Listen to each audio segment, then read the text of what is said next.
असम के कछार जिले में पुलिस की गोली से एक सुपारी माफिया घायल हो गया है। घटना सिलचर की है। बताया जा रहा है कि घायल बर्मी सुपारी माफिया जाबिर हुसैन बीती रात पुलिस हिरासत से भागने की कोशिश की थी। इस दौरान पुलिस ने उसे रोकने के लिए फायरिंग की। गोली उसके पैर में लगी है, जिसके बाद घायल सुपारी माफिया हुसैन को सिलचर मेडिकल कॉलेज अस्पताल में भर्ती कराया गया है।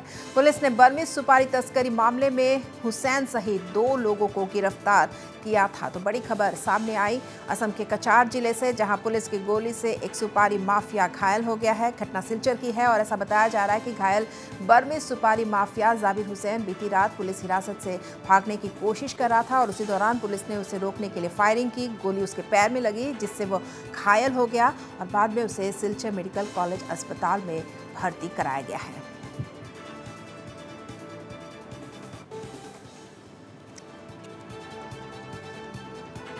और साथ ही बर्मी सुपारी की तस्करी से जुड़े होने के आरोप में कछार के गुमरा पुलिस चौकी के 5 जवानों को हिरासत में लिया गया है और इन 5 जवानों ने हाल ही में कछार में पुलिस की नौकरी ज्वाइन की थी।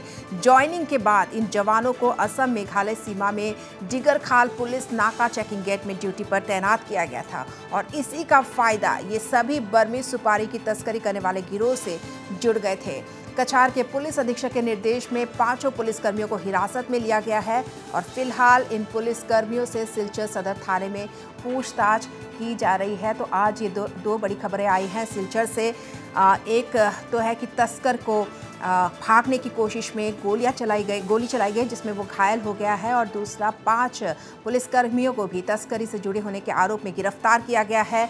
विक्रम सरकार हमसे जुड़े हुए हैं इस वक्त, हमारे संवाददाता। विक्रम, तस्करों के साथ पुलिस का साठगांठ, इस तरह का एक मामला सामने आया है और गिरफ्तारी हुई थी। जो तस्कर उसने भागने की कोशिश की और इस दौरान घायल हुआ है पुलिस की गोली में। क्या कुछ ताज़ा अपडेट्स है? और एक बड़ा सवाल, जिस तरह हम बता रहे हैं कि 5 पुलिसकर्मियों को भी हिरासत में लिया गया है, एक बड़ा सवाल खाकी पर। जी हाँ रश्मि, ये घटना आज और रात की है। करीबन 2:30-3 बजे ये एनकाउंटर की जो घटना है वो घटती है।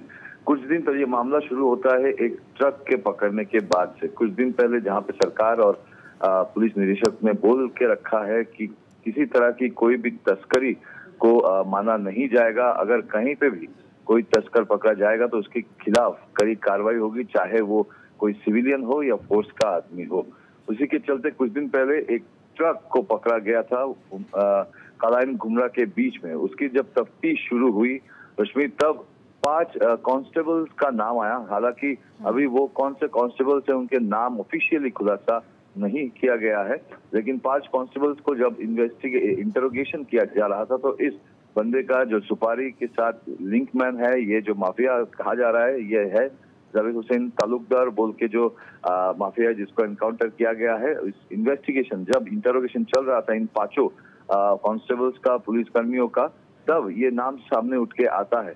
कल देर रात को 2-2:30 बजे जब एसपी और इनकी टीम रात को जाबिर को पकड़ते हैं, पकड़ के अपनी हिरासत में लेते हैं और सिलचर वापस आने के टाइम वो वहीं से भागने की कोशिश करता है तो पुलिस एनकाउंटर करता है, उसके पाँव में गोली मारती है उसको पकड़ने के लिए और उसके बाद उसे सिलचर मेडिकल कॉलेज हॉस्पिटल में अभी रखा जाता है। और आगे की जो कार्रवाई है ऑफिशियली एसपी जब बयान देंगे तब पूरा सामने आएगा किन कौन से और भी लोग हैं, और भी कुछ नामों का खुलासा होना बाकी है रश्मि। ठीक है विक्रम, एक बड़ा नेक्सस इस वक्त हम देख रहे हैं सिलचर में, क्योंकि पुलिसकर्मियों की भी साठगांठ, जिस तरह से पुलिसकर्मियों को हिरासत में लिया गया और उनकी निशानदेही पर इस तरह की गिरफ्तारी होती है और तस्कर भागने की कोशिश करता है, हालांकि गोली लगती है और वो घायल हो जाता है। फिलहाल घायल की हालत क्या है और एक बड़ा नेक्सस दिख रहा है? जी हाँ रश्मि, ये नेक्सस तो बहुत पहले से ही काम कर रहा है। चोरी छुपे जितनी भी पुलिस धरपकड़ कर रही है, हर एक नए तरीके के साथ वो लोग सामने आते हैं। कभी छोटी गाड़ियों के साथ, या हम लोगों ने देखा है कि बहुत बार ऐसी भी हुई है पुलिस से भागते हुए कई गाड़ियां पलट गई, छोटी गाड़ियां।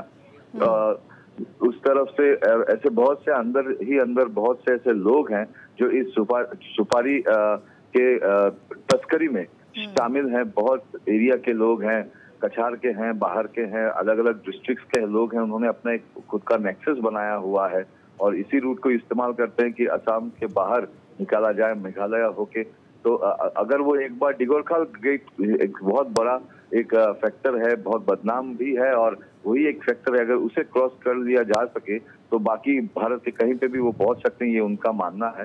तो इसी के लिए वो लोग मैक्सिमम जो नेक्सस है वो सेट करने चाहते हैं घुमरा और डिगोरखाल का जो पेट्रोल पोस्ट है उसको।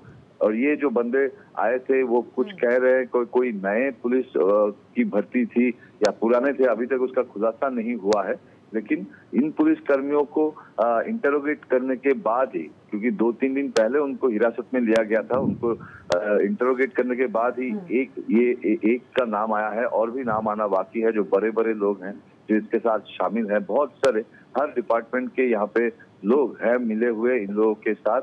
और अभी जो जिसका एनकाउंटर हुआ है रश्मि, वो फिलहाल मेडिकल कॉलेज में है, क्योंकि उसकी पाँव में गोली लगी है, तो उसकी वहाँ पे जो मेडिकेशन है वो चल रही है। उसके बाद पुलिस उसको फिर से अपने क्योंकि है वो अभी पुलिस की हिरासत में, लेकिन उसकी जो इंटरोगेशन है वो शायद आज कल में शुरू हो जाएगी। रश्मि विक्रम, तो कहीं ना कहीं जो मुख्यमंत्री बार बार अपील करते आए हैं पुलिस से, पुलिस प्रशासन से, पुलिस विभाग में सुधार की बार बार वो अपील करते आए हैं, तो उनकी अपील पूरी तरह से व्यर्थ दिखती है जब इस तरह के मामले सामने आते हैं। जी हाँ, ये तभी सामने आते हैं जब इस तरह का कोई मामला होता है, लेकिन अंदर ही अंदर बार बार सरकार की तरफ से, मुख्यमंत्री की तरफ से ये बार बार ये कड़ी निर्देश दी गई है कि किसी भी तरह की इलीगैलिटीज जो है उसे माना नहीं जाएगा, उसे टॉलरेट नहीं किया जाएगा। लेकिन ऐसे लोग हैं जो अभी भी इन सब चीजों में चोरी छुपे इन सब चीजों में इन्वॉल्व हैं, और इन्हें पकड़ना कभी कभी मुश्किल हो जाता है, क्योंकि जिन लोगों के साथ मिलके वो लोग ये जो ट्रेडिंग है कर रहे हैं, कभी वो फोर्स के भी नजर आते हैं। तो ऐसा मामला सामने आने के बाद ही ये समझ में आता है कि अभी भी ये सब चल रहा है। रश्मि जी, बहुत बहुत धन्यवाद विक्रम इन तमाम जानकारियों के लिए जो आपने हमसे साझा की है। तो असम के कछार जिले में पुलिस की गोली से एक तस्कर घायल हुआ है। जो सुपारी माफिया है वो घायल हो गया है और फिलहाल उसका इलाज चल रहा है सिलचर मेडिकल कॉलेज अस्पताल में।